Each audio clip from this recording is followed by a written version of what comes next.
হযরত আলী রাদিয়াল্লাহু তাআলা আনহু থেকে বর্ণিত। তিনি বলেন, নবী সাল্লাল্লাহু আলাইহি ওয়াসাল্লাম তাঁর বিতরের নামাজ শেষে এ দুআ পড়তেন। আল্লাহুম্মা ইন্নী আউযু বিরিয়াকা মিন শাখাতিকা ওয়া বিমুফাতিকা মিন উকুবাতিকা ওয়া আউযু বিকা মিনকা লা উহসি শানান আলাইকা আনতা কামা আসনায়তা আলা নাফসিকা। অর্থাৎ, হে আল্লাহ, আমি পানাহ চাই তোমার সন্তুষ্টির মাধ্যমে তোমার গজব থেকে, তোমার নিরাপত্তার মাধ্যমে তোমার আযাব থেকে।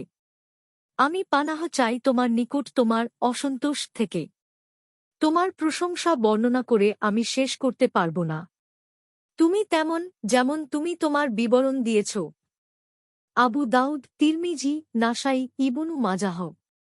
আবু দাউদ 1427, তিরমিজি 3566, নাসাই 1747, ইবনু মাজাহ 1179, আহমাদ 751, মুস্তাদরাক লিল হাকিম 1150, দাওয়াতুল কাবির 437, সুনান আল কুবরা লিল বাইহাক্কি 4871, মিশকাতুল মাসাবিহ 1276।